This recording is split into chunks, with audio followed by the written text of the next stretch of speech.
잃어버린 용납과 용서를 찾으라. 같이 나눌 하나님 말씀의 제목입니다.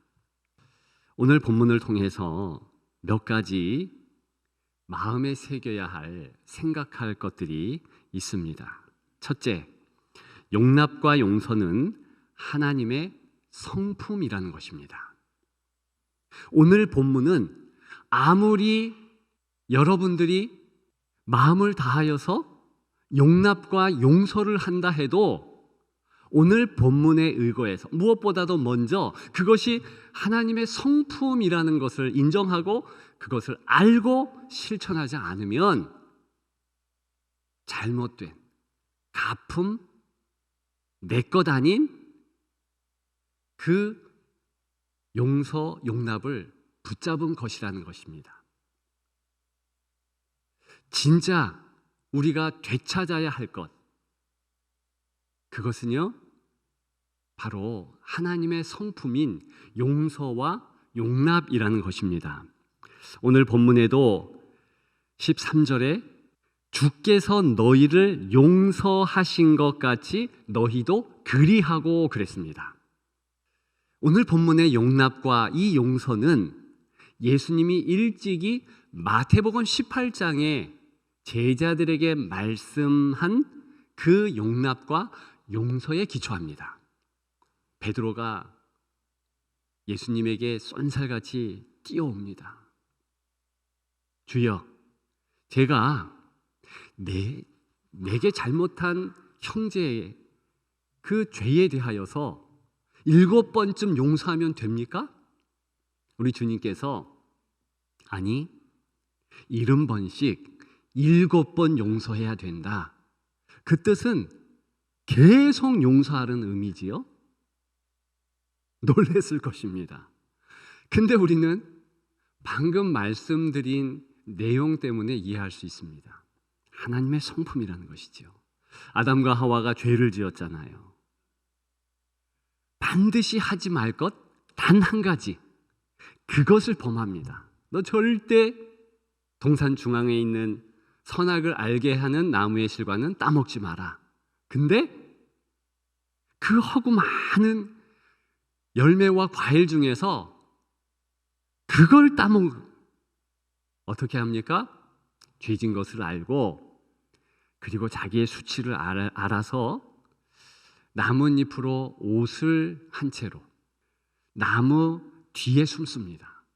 그때 하나님 아버지께서 찾아가십니다. 우리가 잘 알고 있죠? 아담아, 내가 어디 있느냐?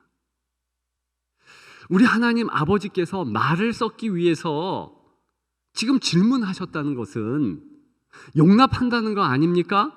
인내하시면서 참으면서 먼저 다가오신 것이 아닙니까? 바로 그 모습입니다. 이것이 대표 하나님의 모습이고 하나님의 트레이드 마크이지, 인생이 먼저 용서하고 먼저 용납하고 절대 그런 모습을 보일 수 없더라는 것이지요. 탕자의 아버지를 보십시오. 저는 두렵건대 탕자의 탕자만 들어간 그런 행동도 우리 자녀 세대들이 절대 안 닮았으면 좋겠어요. 그런데 그 탕자의 아버지의 그 넓은 마음, 그 용납과 용서의 모습은요, 우리 부모 세대, 저를 비롯해서 누구라 할지라도 반드시 조금이라도 닮았으면 좋겠습니다. 어떻게 이렇게 중동의 문화에 있어서 아버지의 마음을 갈갈이 명예살인하면서 찢어놓고 갈 수 있겠습니까? 절대 그럴 수 없는 거거든요. 그래서 떠나갑니다. 자기가 받은 유산 다 없애버리잖아요. 근데 그 탕자를 매일매일 기다리는 그 용서의 모습, 아버지 하나님의 모습이죠.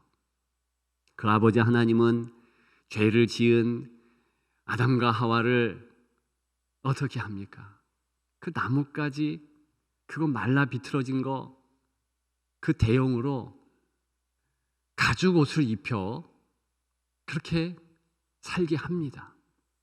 우리가 알다시피 바로 그것은 이제 인생의 죄와 허물을 덮기 위하여서 주님의 희생, 주 예수 그리스도의 피보혈을 의미하잖아요.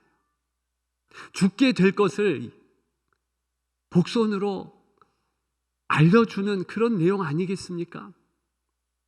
바로 그것이 우리 하나님 아버지의 우리를 향한 절절한 사랑, 엄청난 용서라는 것이지요. 그것을 깨달은 자가 하나님 아버지의 그 넓은 그 사랑을 안 자만 사실 오늘 본문에 이 용서, 이 용납을 말할 수 있는 것입니다. 절대 도덕이 아니에요. 절대 윤리적인 내용이 아닙니다. 이를 악물고 내가 해야지. 물론 그것도 멋있습니다만 오늘 본문의 용납과 용서는 아니더라.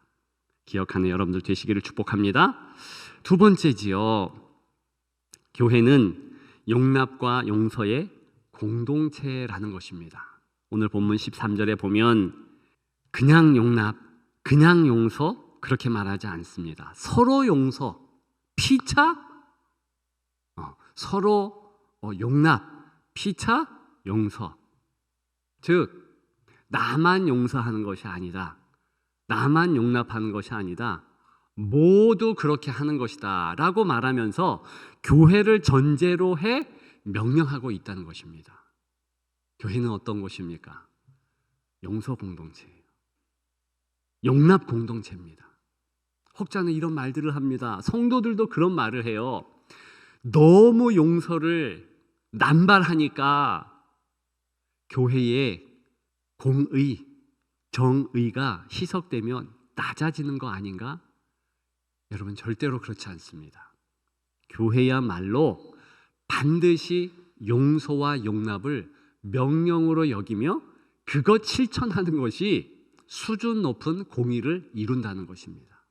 도대체 이 사회 어디에 용서를 배울 수 있는 그런 기관, 그런 공동체가 있겠습니까? 절대 없습니다.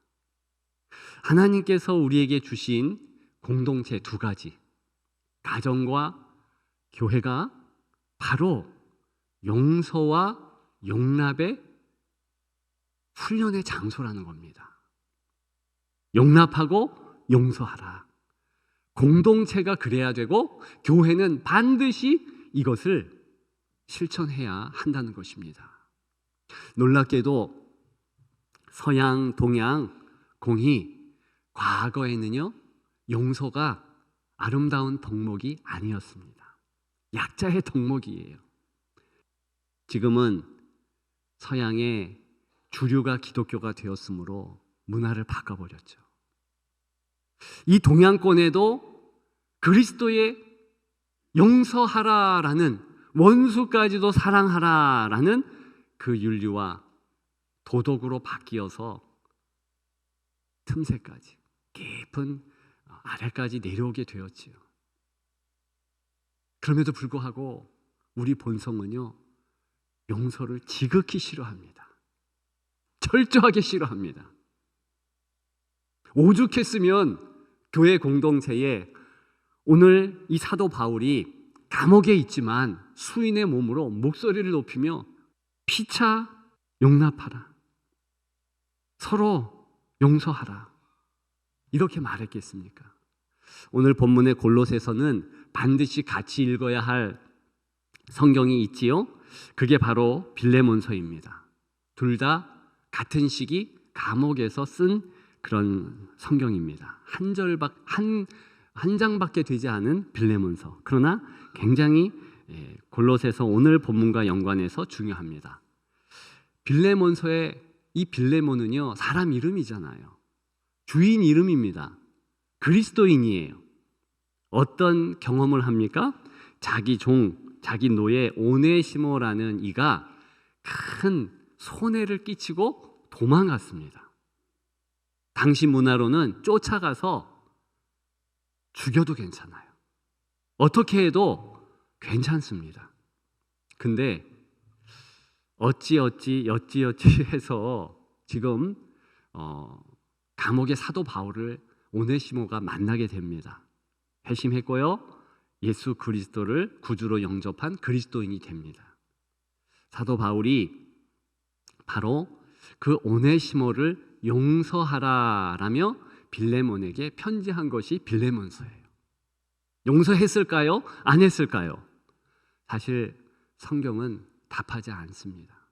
그러나 성경학자들은 이 빌레몬서가 중요한 성서로 인정받은 것은 빌레몬이 용서했고 그를 받아줬기 때문이다라고 보는 것이 정설입니다. 저도 그렇게 봅니다. 즉 용서하라 이것은요 윤리도덕으로 주 예수 그리스도께서 말하고 사도 바울이 오늘 본문에서 거론하는 것이 절대 아니라는 겁니다. 이건 명령이에요. 교회는 용서 공동체기에 어떤 누구라 할지라도 내 노예라 할지라도 빌레몬 당신은 용서하고 교회 성도로 오네시모를 받아야 된다. 이걸 강조하는 것입니다.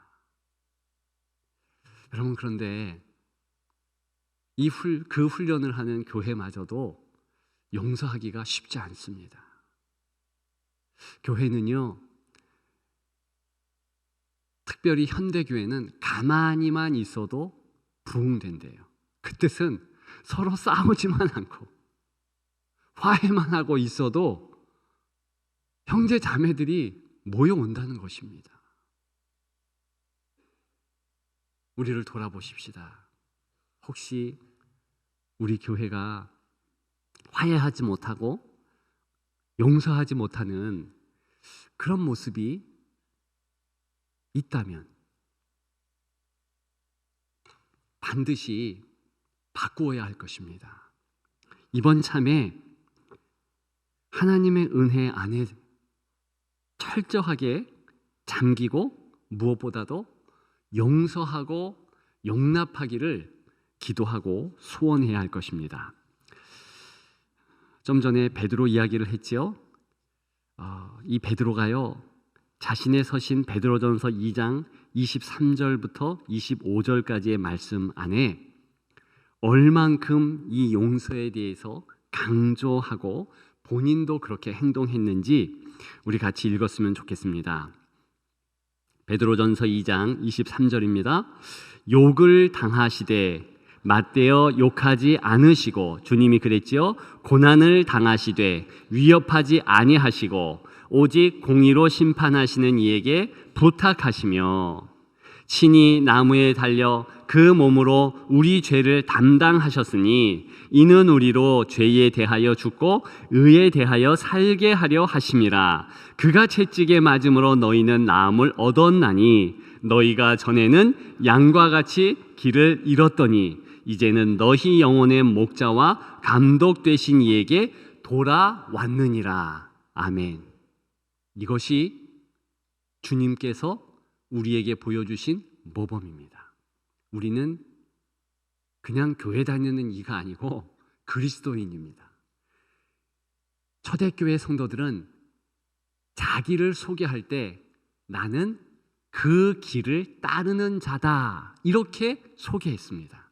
그 길은 The Way, 예수 그리스도를 의미합니다. 나 예수님을 따르는 자거든.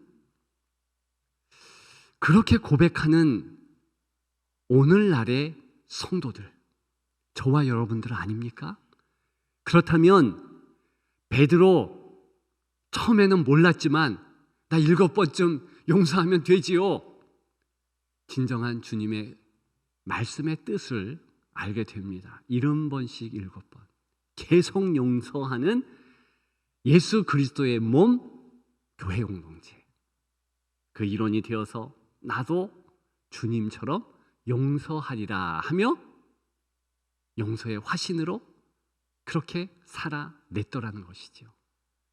그리스도를 따르는 것은 구체적으로 바로 그 모습을 갖는 것입니다. 그런 여러분들 되시기를 주님의 이름으로 축복합니다. 마지막 세 번째, 용납과 용서는 성령 충만이 핵심이라는 것입니다. 오늘 골로새서 3장 1절에 보게 되면 이런 말씀이 있습니다. 위의 것을 찾으라. 2절은요, 땅의 것을 생각하지 말라. 위의 것을 왜 찾으라 그렇게 말했냐면, 예수 그리스도께서 이제 하나님 보좌 우편에 저 높은 위에 좌정하시고 우리를 위해서 중보하시면서 계시기 때문입니다. 그래서 그분의 성품을 생각하고 우리 또한 그 나라의 주인공이라는 것을 기억하라는 것입니다. 그래서 땅의 것을 생각하지 말래요. 근데 이게 마음대로 됩니까? 절대 안 됩니다. 그래서 주님이 보혜사 성령을 우리에게 보내주셨습니다. 그래서 성령 받으면, 성령 충만하면 자연히 예수 그리스도 그 하늘의 것을 우리가 취할 수 있고 자연히 땅의 것을 놓을 수 있다는 뜻입니다. 그렇다면 저와 여러분들이 오늘 말하고 있는 이 용납과 용서도 그 차원에서 봐야 하는 것입니다. 내가 여전히 억울해. 자녀들이라 할지라도 부모를 인정하지 아니하고 섭섭하게 하는 말 본전 생각나잖아요. 정말 억울하죠. 맞습니다. 내가 교회의 리더인데, 순사역자인데 내 순식구가 저렇게 말할 수 있어? 맞습니다. 억울하죠. 내가 목사인데, 내가 권사인데, 내가 장로인데, 내가 안수 집사인데 어떻게 저렇게 말하는 것 참을 수 있어? 내가 모든 것을 다 교회를 위해서 헌신하며 했는데 그런 건 하나도 인정 안 하고 어떻게 저렇게 여길 수 있어? 여길 수 있어요.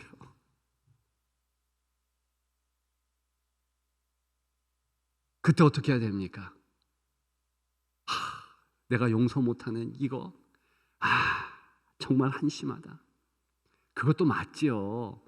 충분히 회개해야지요. 그런데요, 그 차원이 아니라 그거 당연하다. 그리고 집중해야 될 것은 성령. 성령 충만 받으면요, 그게 자연스럽게 해결이 됩니다. 그러니까 그렇게 못하는 나에게 집중하는 것이 아니라 그렇게 할 수 있도록 보혜사, 헬퍼, 보내주신 성령께 집중하면 다 됩니다. 성경에는 자꾸만 성령 충만을 말하고 한마음 한뜻 되라. 그때 한마음 한뜻은 성령 충만, 그러면서 은혜 충만되면 어려운 것이 다 된, 오래 참는 것도 되고 용납하는 것도 되고 용서하는 것도 됩니다. 자, 그렇다면 용납과 용서가 먼저입니까? 성령 충만이 먼저입니까? 오늘 14절에는 이 모든 것 위에 사랑을 더하라 그랬습니다. 자, 사랑이 먼저입니까? 용납과 용서가 먼저입니까? 사실은요, 순서 문제 되지 않아요. 사실 전체 성경의 맥락, 골로새서 전체의 맥락을 따지자면 당연히 사랑이 먼저죠. 성령 충만이 먼저죠. 왜 그렇습니까? 이 용납과 용서는 하나님 성품이라니까요.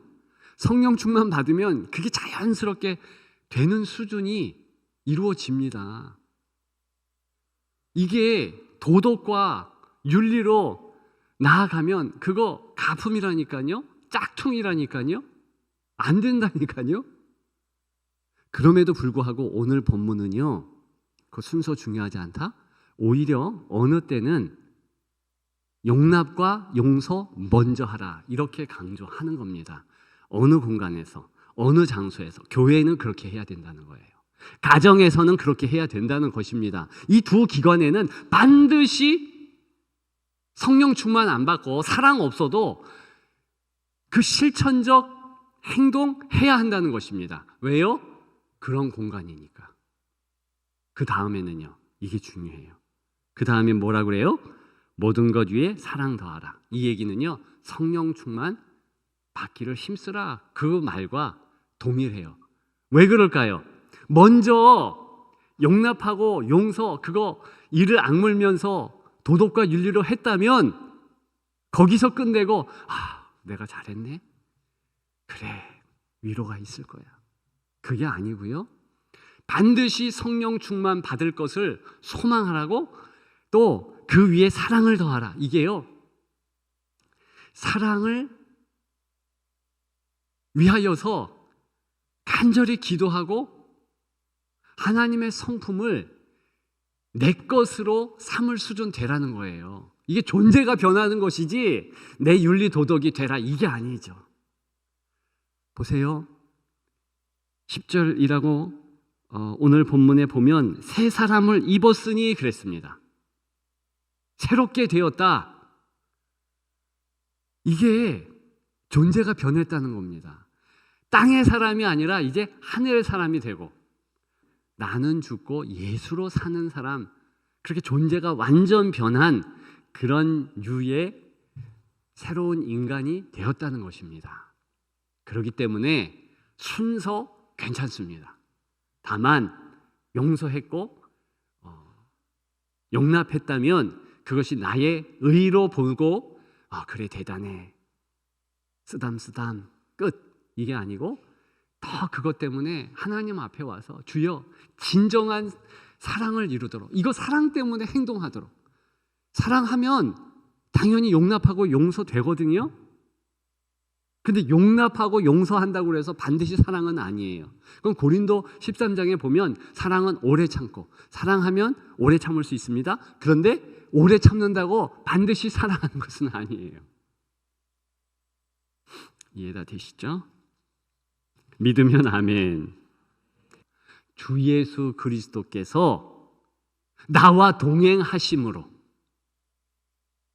그리스도인은 오늘 본문을 기록한 사도 바울, 베드로, 처음부터 자기의 정체성을 정확하게 짚었습니다. 나 예수를 따르는 자야. 예수님이 The way, 길이라고 하셨는데, 나를 따르라 라고 말씀하셨는데, 나 예수 그리스도를 따르는 자야. 그 길 안에 있는 자야. 그게 사도행전에 도를 따른다, 이런 의미입니다. 그렇게 초기 초대교회의 성도들만 그런 자기 정체성을 갖습니까? 우리도 그렇습니다. 우리가 예수를 따르는 자들이에요. 그 이야기는 내 인생 전체 주님이 함께 하신다. 주님이 함께 하심으로 내 눈에는 동굴 같은 절망이 보이지만 그건 터널이라는 거죠. 합력해서 선을 이루면서 아름다운 내 인생을 만드시고 성숙과 성장을 이루시기를 소망하는 주님께서 한 발 앞서 가시면서 이끄는 그런 과정이라는 것이지요. 더 중요한 것은 다 지나갑니다. 다 지나갑니다. 그리고 주님이 원하시는 우리의 이 땅에서의 사명을 이루고 우리는 하나님 나라의 주인공, 저 천국의 바로 그 주인공이 되는 것입니다. 그래서 주님이 계심으로 우리는 서로 용납하는 것이 맞습니다. 서로 용서하는 것이 맞습니다. 서로 용납하고 용서하시는 여러분들 되시기를 주님의 이름으로 축복합니다.